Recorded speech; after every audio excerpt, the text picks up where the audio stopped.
Welcome to the Canes Insight Daily Podcast, Baseball Edition.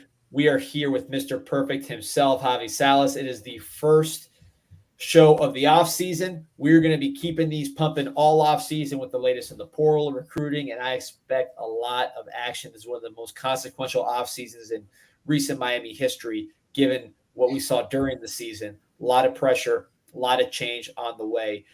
Want to shout out Anajar Levine and also give a special thanks to some of the best friends that Canes baseball has.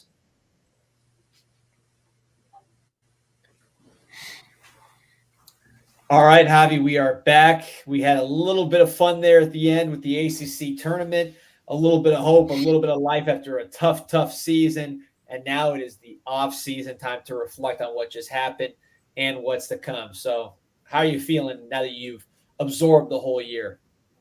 Yeah, you hit the nail on the head, man. We got some serious excitement from the Canes there last weekend at the ACC tournament. A really nice showing, I think. To be able to come out of pool play and have a chance, at that final, hard-fought game against Duke for 7 innings, and unfortunately, Duke gets the best of the Canes there in the 8th and blows the game open. But all that said, it was a very difficult season. I think you ask anybody around the program, obviously the fans, alumni, former players, the coaching staff, current players, just a difficult year to finish under 500. Miami's just in some uncharted waters right now. I was telling a group chat of mine, the last 40, 48, 49 years, this is the third time Miami's missed the postseason, the NCAA postseason. So not somewhere where you necessarily want to find yourself, not having any baseball to look forward to this weekend as regionals open up. But you mentioned it's going to be an eventful off season. I anticipate some fireworks and some action from this Hurricane staff. Yeah, first losing season since 1958, which is insane. But like you said, uncharted territory means uncharted things for the staff to do and for the baseball program to do. They got to do things they've never done to turn this thing around. Obviously, the portal. One thing we heard all year was how the late hiring of J.D. Arteaga made it difficult to fully take advantage of the portal. So we should see a different kind of commitment to the portal this year, and that's ultimately going to decide where this team goes. But before we just dive into kind of what happened and what happens next, I want to take a look at some stats here because I was shocked. And we talked about this a little bit on a couple shows prior, but we talked so much about the bats after that initial flurry of home runs and about some inconsistencies in the pitching. But now that the dust has settled, you're looking at what is basically an average pitching team in the ACC, which means a pretty good pitching team in general, and a very, very poor base running team, lack of speed, lack of fielding, and a lack of hitting. Just going through the numbers here. Miami was 12th out of 14th in the ACC in runs, 11th out of 14 in home runs, even with Daniel Cuvée going on an absolute tear all year. Third in strikeouts. These are the hitting strikeouts, not the pitching strikeouts. So that's bad ones. 13th, second to last in stolen bases. So you're not making up for the power with speed. And then 12th out of 14th in fielding percentage, however you want to value that stat. You value it. Pitching-wise, 8th in ERA, so really middle of the pack. 5th in strikeouts. A guy like Herrick Hernandez was outstanding, one of the best strikeout pitchers in the country when you look at his stats. The pitching was there. Gage Zeal finished unbelievably. Looks to be a potential pro. We'll talk about his future, but, what do you think when you hear those stats, based on the eye test, which you were there, watching every game and at home sitting right behind the catcher? Yeah, look, it was obviously not the formula for a postseason team, right? I think if you take a blind resume and you look at some of those numbers and you evaluate them, you'd say this team probably didn't make the postseason, and you're probably right? I mean, the reality of the situation is it didn't look all that pretty from a statistics standpoint. It didn't look all that pretty from watching the game with my own two eyes. So, a lot left to be desired with this club. I think, there's certainly, you mentioned it, there was, a late hiring of the current staff, probably led to some, delays getting into really, some serious activity in the portal. That being said, now this year, an early exit means a longer portal period, right? So you can attack it from the get-go and address some of those problem areas that we saw, those stats that you mentioned. Look, I think it all starts with pitching. You mentioned average ACC, staff. And that's just not going to get you where you want to go. I think if this team really wants to turn it around, you got to have an elite pitching staff, elite frontline starters. We saw, some weekends where we didn't get a lot of depth out of Saturday and Sunday. Obviously, Gage Zeal was tremendous, a stalwart in front of the rotation guy, but didn't have a lot of help. And one of the areas in that starting rotation we saw, the biggest sort of hole was that midweek game, right? We had so many different midweek starters, so many permutations and iterations of guys going in there. We didn't have one consistent starter, didn't have anything that we could sort of build on going into weekends. Found ourselves in a lot of different, predicaments going into a weekend. So again, it's one of those things where you got to shore up the pitching staff, you got to shore up the lineup. And then again, look, I like to look at some of the little things. Baseball's a 27-out game. We didn't do a really that great of a job catching the ball, fielding it, throwing it to first base cleanly. Fielding percentage was down. Didn't put a lot of pressure on defense, stealing bases. Base running was obviously something that was, one of the sticking points for this team. So beyond the hitting and the pitching, the intangible stuff, right? The little things, the fielding, the base running, putting pressure on teams, something we haven't seen from Miami Club in a long time. So all these areas need to be addressed and need to be addressed, sooner rather than later going into next season. So aside from, the hitting for average, hitting for power, base running, steals, fielding, and consistency pitching, it was an outstanding. What else is left, right? By the way, should have done this on the front end. If you like Javi's commentary, you will love Bullpen Mafia. He's got a baseball podcast which covers the Canes, baseball, college baseball, high school baseball, pro baseball, all kinds of trends from the perspective of himself, other players who played professional and college ball. Really great, just back and forth. You'll laugh. They had Glenn Geffner on, who was a Marlins fan. It's almost painful to hear some of the stuff he had to say. Great stories. You can subscribe on YouTube. You can subscribe on Spotify, Apple Music, anywhere you get your podcast. Bullpen Mafia, also on social media. Javi, did I get that plug? Anything else you want to get in there? Bullpen Mafia podcast. Just give us a listen. It's just a couple, two former minor leaguers and one of our buddies just, talking baseball, trying to get as many interviews with professional players, people associated with the game as possible. It's a fun time. And we'll drop a link in the description here on YouTube. So going back to the bad stuff, which is this team needs a lot. Putting your GM hat on for a second, Javi. You need to get faster. You need to get better on defense. You need to hit better. You're not going to do that all at the same time with 5 tool players everywhere. You'd like to get close to it, but you're going to have some trade-offs somewhere. In the priority list, whether it's speed, defense, average, power, just bats overall, where are you placing the emphasis in terms of filling out the position players on this roster? Yeah, look, I think first and foremost has got to be the bats, right? We need the hit tool. We need that in a big way. Obviously, with a guy like Daniel Cuvée flashing what was a absolutely stellar freshman season. Obviously, all-time freshman home run record at the University of Miami, taking that away from Pat Burrell. So you need to surround him with impact bats, protect him in that lineup. I kept saying all year long it was going to be such a difficult season for Cuvée once Torres and Sear went down because he was penciled in as the guy for every lineup. You got to hopefully, you bring back Daniel Cuvée and then you get 2 or 3 versions of a Daniel Cuvée light in that lineup and protect him in that batting order. And then I think, I mentioned it when I first came on here, the pitching has got to be the next area you got to address. We got to get some impact arms at the front of the rotation. And then at the back end of the bullpen, look, I think one of the things that what really plagued us in the ACC tournament was just lack of depth in the bullpen, right? Because we had to keep going back to the same guys, Miles Caba, Nick Robert, pitching basically 3 consecutive days. Miles Cabo, a Herculean effort, but what do you have left after he's thrown 100 pitches in the first 2 games of the tournament? It was really not a whole lot left in the tank, and give that kid a lot of credit. But you need more guys like that. And I think when you look at the blueprint of other teams, you look at a team like Duke, who beat Miami. They had 4 or 5 guys, really impact arms coming out of that bullpen, upper high velocity guys, wipeout stuff, big strikeout numbers, pitching in high leverage situations. You need 3, 4, 5 of those guys to really compete week in and week out in the ACC. It's one thing to get through the regular season of tough conference like the ACC, get through your midweek slate. When you get into the tournament style format where you're playing 4 games, 4 really competitive games in a 5-6 day stretch, you need arms, you need lots of them. So obviously you got to address the bats. I'd be looking for those power bats, get some guys who can hit the ball over the fence, hit doubles, triples. I think, D, one of the things that, you and I talk about a lot is athletic profiles, right? Like athletic builds. We want guys who look the part in the uniform, get big physical bodies, play multiple sports. I always look at, like, does that guy, would you mistake him for a football player in plain clothes? I'm definitely not one of those guys. I was never that guy, but I'd like to see my team look that way if I was a general manager. And then let's get those big impact, power pitchers, both right-handed and left-handed. Look, Miami has. You look at last year's team, right? We were just talking about this off air. Andrew Walters might have a chance to be in the big leagues here at the end of September.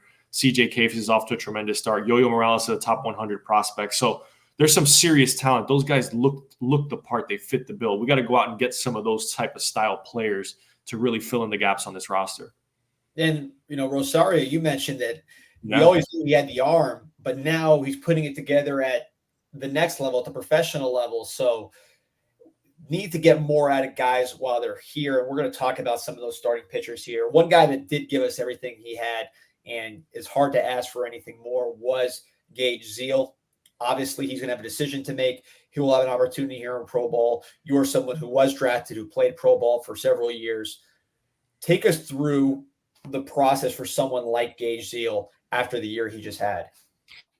Yeah, look, I mean, tremendous year from Gage, something that, he should be extremely proud of. I'm sure, I as a former player, am proud of the effort that he put forth, not only, against Clemson in the ACC tournament, but over the course of a very difficult season. He was really a shining light in that starting rotation, someone that you can really, stand behind and understand that he was going to give you his best effort every time out.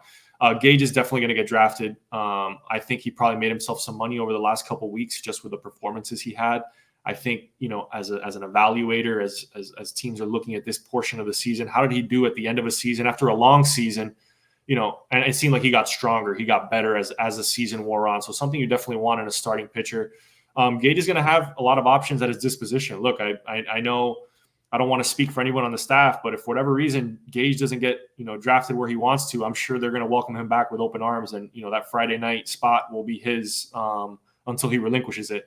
So he'll have the opportunity here in the next couple of weeks to, continue working out. The draft got pushed back a little bit further now, as opposed to it being early June and this particular weekend of the year. So he'll keep working out. He'll keep getting stronger. I'm sure he's, more than happy to have a couple weeks off from throwing. But, I really do think that Gage is a type of personality, the type of person you want in your major league organization. He's a great ambassador for the university.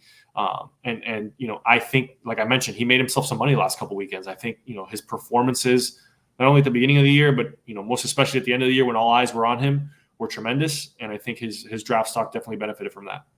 And look, you're not a scout. I'm not going to put you on the spot as far as draft position, where I'm going to hold you to it. But if we could get a little more specific, I mean, someone like Gage, what are we looking at, and what's the decision going to be as far as the money and everything else? Again, we're speculating here. I'm not going to hold you to any of this, but just for someone who's really watching this and watching the draft and watching the money that they're talking about, what's the range for someone like Gage at the place he is in his career? Obviously, everybody's different.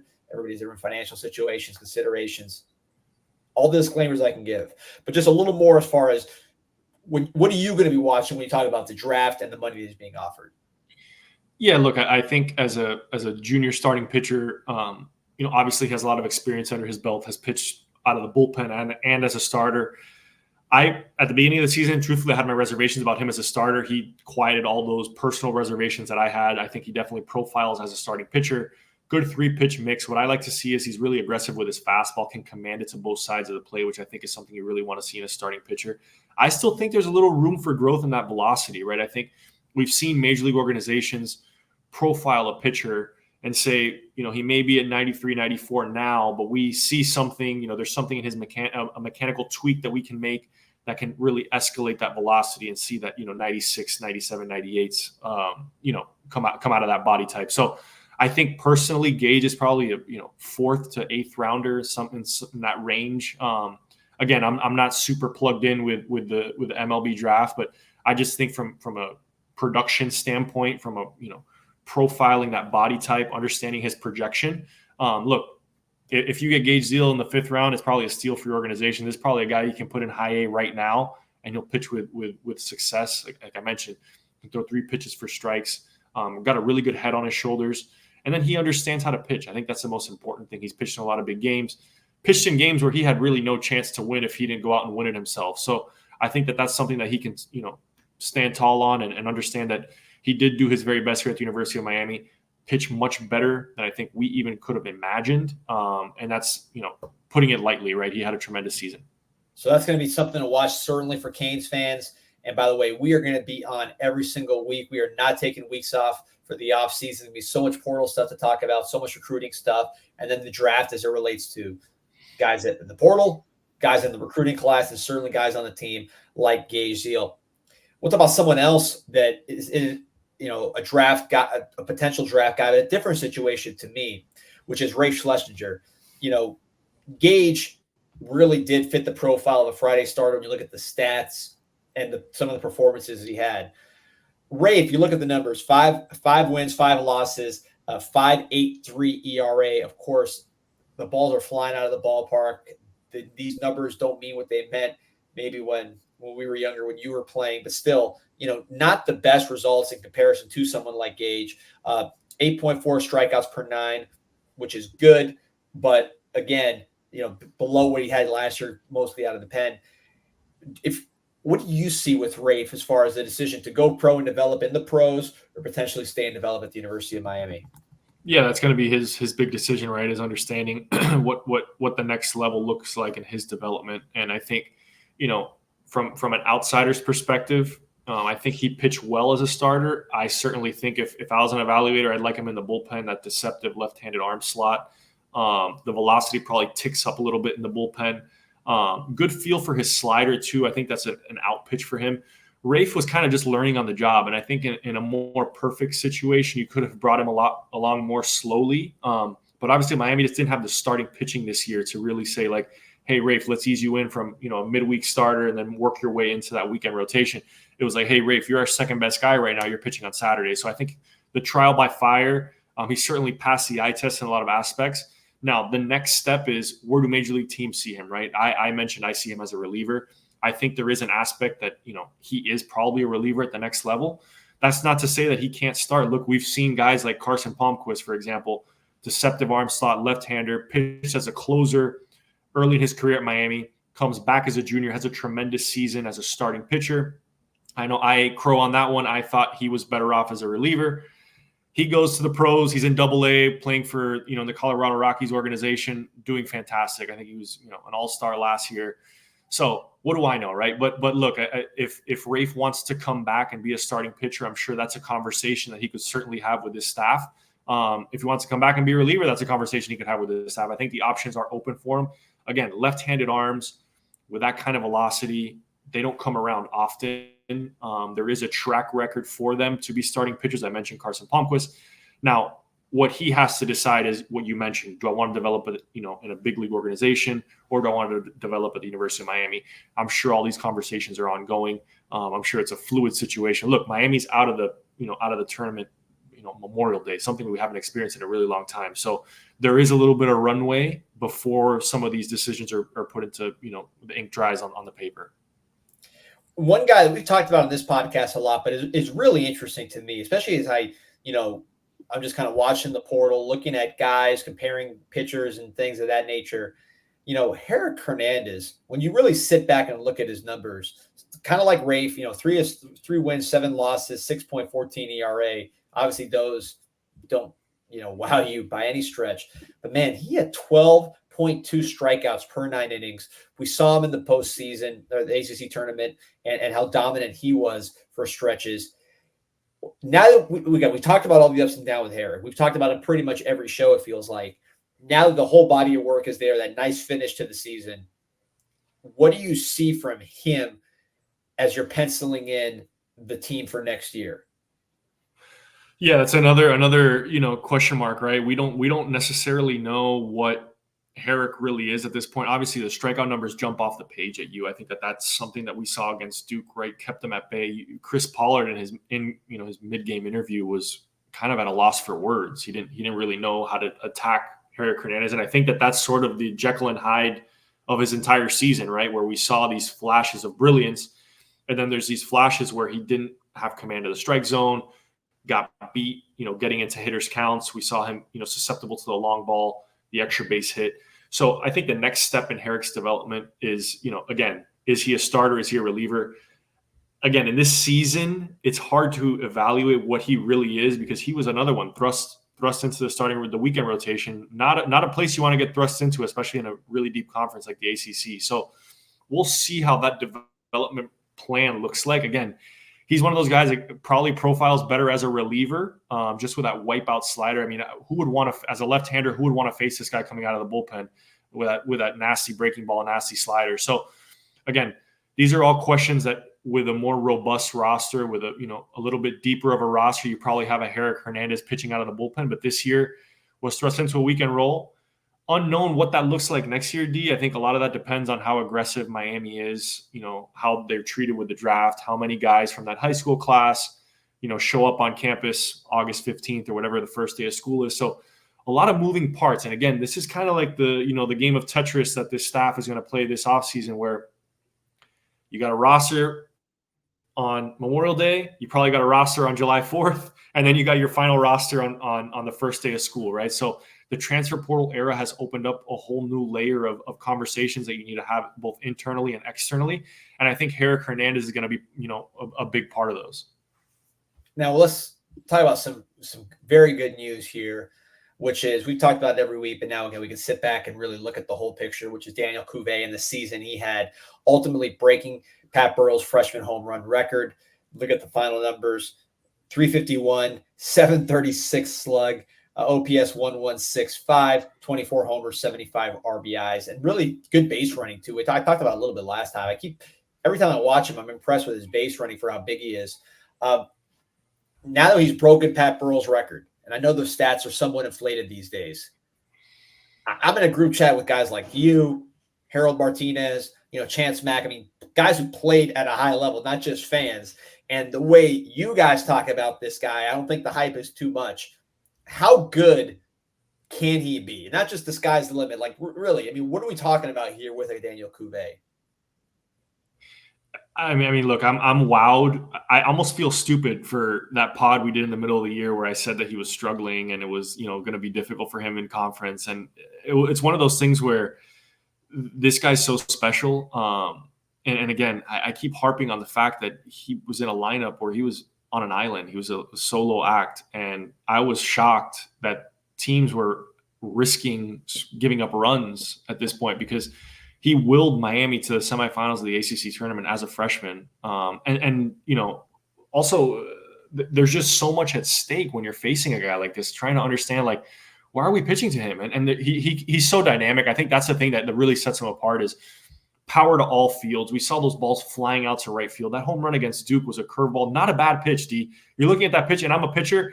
If I throw that pitch and they hit it out, I'm pissed because that was outer third. He goes down and gets it, golfs it out to right field. And it just goes to show you, first of all, the raw power that he has. Second of all, the elite, hand-eye coordination that he has, the bat-to-ball skills. And then third of all, it's like this guy's just a freak of nature. Like there's nothing that really phases him at the plate. He's kind of willing to take the ball where it's pitched. He'll hit it off the scoreboard. He'll hit it out to right field. There's nothing that's sort of off limits for him. And as a complete hitter that he is, he's done a very good job defensively. I think at a freshman playing third base, we'd be remiss to say that, that's not a difficult spot to be thrust into. We saw Yo-Yo Morales do it. Daniel Cuvé's following suit, playing a really good third base. You mentioned the base running. This guy's the total package. Again, he's one of those guys who is a tremendous ambassador for the program. For all I've heard, he's a tremendous human being, someone that, I think you mentioned it perfectly. It's Cam Ward and Daniel Cuvée show right now on campus. And I think the university is very fortunate to have two sort of, horses that they can sort of, ride into, hopefully very successful seasons, both in football and baseball next season. It's funny. I'm pulling up Pat Burrell's freshman stats, and we know Cuvée broke the record. Honestly, these stats are even better than I remember for Burrell. He 484 as a freshman, 609 OBP, 948 slug, 1.557 OPS. I mean, geez Louise. That's I'm glad I wasn't pitching then. I'm glad I'm not pitching now, dude. So But look, and the fact he's even in the conversation with a guy like that tells you all you yeah, need to know about a Daniel Cuvée. So look, a lot of people are listening to this podcast. They're going to say you guys are burying the lead. First year coach has the worst season in 70 years, right? And that is a fair point to make. What do you want to look? Obviously, everybody else see the record turnaround, but from a standpoint of being close to the program, what does JD Arteaga need to do from today, May 29th, to opening day to get this program back on track? And I know that's the million. Look, if you had the answer, you'd be getting that kind of salary. But what are yeah. some things you want to see? Yeah, look, I think you want to see the roster sort of reminisce more of the Miami teams of old, get a little bit more physical. I mentioned the bats, the arms. I just think, for whatever it's worth, a season like this is never welcome. No one wants it. Everyone around the program loves the Canes just as much as the next guy. So, from the standpoint of pitchforks and setting Mark Life Field ablaze, let's let the process play out a little bit. Let's see what the staff has in store. Give them the ability to sort of build that roster, and then go into next season. And as a former player, it's not difficult. I mean, it's very difficult to have a season like this because you feel like the weight of your world on your shoulders. You're playing at a place like Miami where the tradition. There's 4 banners. Banners hang forever, right? That's the kind of thing. You go out to practice and you see all the numbers retired. You see the flags flying over the field, so you know exactly the gravity of the situation here. You mentioned the record, one of the worst records since I don't even know the date, but a very long time. So there's a lot left to be desired with this ball club. That being said, it's sort of a blank canvas, and I think the roadmap has been set by other programs. I'm looking at teams that made massive jumps from one year to the next, right? And all it took was tapping into that transfer portal, tapping into this whole new system that the NCAA has devised, which no one really knows what it is, but hey, it's available to us, and you can change the direction of your organization overnight. So we've seen huge names already jump into the portal. We've seen, it seems like every single day a player from a big time program is jumping in there. I expect Miami to be really aggressive. I expect Miami to follow the likes of a Florida State. Florida State was in our same position last year with a worst record. They turned around. They're a top 8 national seed. So don't tell me it can't be done. Don't tell me that someone has not done it before. As a player, as a fan, I want the Miami roster to resemble some of those teams that we grew up loving, the teams that were physical, aggressive, stole bases, put a ton of pressure on their opposition. And look, I think, just looking at in-state, we want to make sure that we get back to the place where we beat the Floridas, we beat the Florida States. And then midweek, we don't want to be losing to the Florida Gulf Coast, the Bethune-Cookmans, to the, FAU, whatever it is. And an opponent is an opponent, but there's something special about the state of Florida. It's a tremendous baseball, rich area, especially South Florida. Miami needs to get back to sort of commanding the respect in that area in terms of getting the best recruits, getting the best players. And, I have faith that this is going to happen. I know, like I mentioned, there's a track record for this. There's a path. The course has been charted. I hate to say the name Florida State on CanesInSight, but they did do it. So, hey, it's a copycat league. We can let's take a page out of their book, turn this roster over, and hopefully this time next year, you and I are talking about Miami being a national seed, and all this has gone by the wayside, right? No question about it. And look, people talking about everybody's going to say, we need you coach. That's just the nature of message boards, right? That's just kind of how it is. The bottom line is this is what it's going to be, certainly for next year. I'm trying to focus on ways this can turn around. We've seen examples, like you mentioned, with Florida State. No one's working harder to get this thing turned around. So they will have the opportunity to do it. And luckily, we're in an era where you can turn the roster around fast. One thing to me, again, I never played baseball, really past T-ball. So I'm not a baseball guy in that respect, just a fan. But I wonder what they want this team to be, because you have an opportunity here to turn the team around at such a degree in the portal where you basically can almost make a new team, right? What is going to be the identity of this team? I see a team like Louisville. I see athleticism all across the board. That's kind of what they are. I see Florida, the velocity which their pitchers throw with. It's got to be by design. Hey, we want to be this kind of team. You who grew up around Miami baseball, both as a fan and then a player, and now as a fan again, what do you want Miami baseball to look like in 2024? Yeah, I think, growing up, I was extremely fortunate to watch the 99, 2001 teams win national championships. And I think something that there was a lot of intangible factors with those teams, a lot of grit. It seemed like a lot of the teams that played with a lot of fire, a lot of passion. It was a team that you couldn't really put your finger on, but for whatever reason, no one really wanted to play Miami. And I think that that's kind of the nastiness and the bravado that Miami operates best with. We've got to make Mark Light a difficult place to play. But I think moving forward into 2024, we have so much at our disposition in terms of video scouting, player identification, player development programs. We can see anyone at any time from anywhere in the world, it seems like, right? So let's cast a wide net. I think that's what I'd like to see this offseason, casting a wide net, going forward and saying, hey, we're going to go and find the best talent out there, the best talent that's in the portal. We're going to bring them to Miami. Miami's a place where stars shine. I think that we've seen that, and it's been very evident the last couple seasons. There have been players who are on, I mentioned them earlier, they're on the cusp of the major leagues, 1 year removed from the University of Miami, right? So it's a place where stars want to be. I still think Miami carries that big time weight amongst names. If I was in the transfer portal and I'm from wherever, middle of nowhere USA, I see a 305 number calling, I hope it's the University of Miami, right? I hope that's who's calling me on the other line. I think that that's something that no one will turn down, a phone call from the University of Miami. So I'd like us to be aggressive, go after the big names. Let's turn this roster over. Let's make this roster look like those 99, 2001 teams. And there's an intangible aspect too. I think you want to bring in the right guys. You want to build the locker room with character. You want to have guys that are interested in winning, guys that are interested in being here for the right reasons. Obviously, the NIL era has opened up tremendous opportunities for players. I wish I had existed in this era. But you also want to build a roster that, not only is here for the winning, but they're here for each other. A roster that resembles, the community. A roster that, look, man, it's tough to really, again, put your finger on the identity of a baseball team in 2024, right?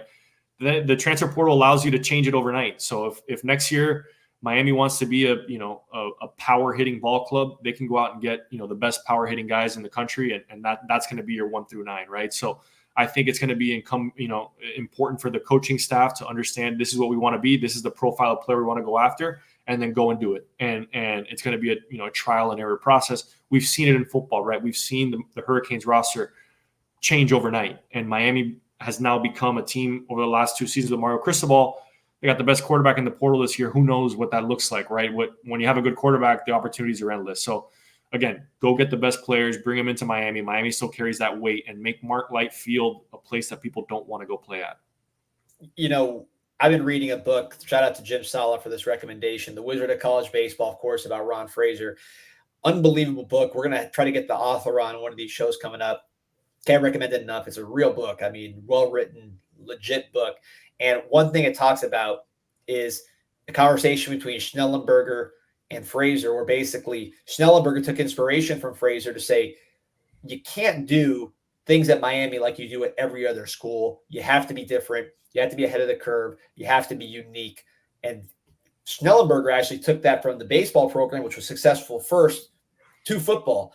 So, all this talk about Miami guys and the Miami way, I just hope that this staff, there's a lot of smart guys with a lot of different experience in that building, can find a way to be bold and be different and really take this thing into the 2024, 2025 and do some special stuff, because the Miami way is not a set way. It's doing things different and being bold and being ahead of the curve. So looking forward to this offseason. It's going to be a lot of fun. Again, Bullpen Mafia. If you're not following Javi on social media and on YouTube and any podcast platform, check him out. Get your baseball fix all summer from the pro ranks all the way down. And then, of course, we will be coming for you every single week with transfer portal, recruiting, you name it. We'll be talking about it, the draft. Lots to talk about. It's going to be a fun offseason, eventful offseason. I think the offseason will be more fun than the regular season. It'll be like football has been the last couple of years. So we'll have all that for you here on the Canes Insight podcast. Again, Javi, man, appreciate you joining us. Thanks, D. Go Canes. Go Canes.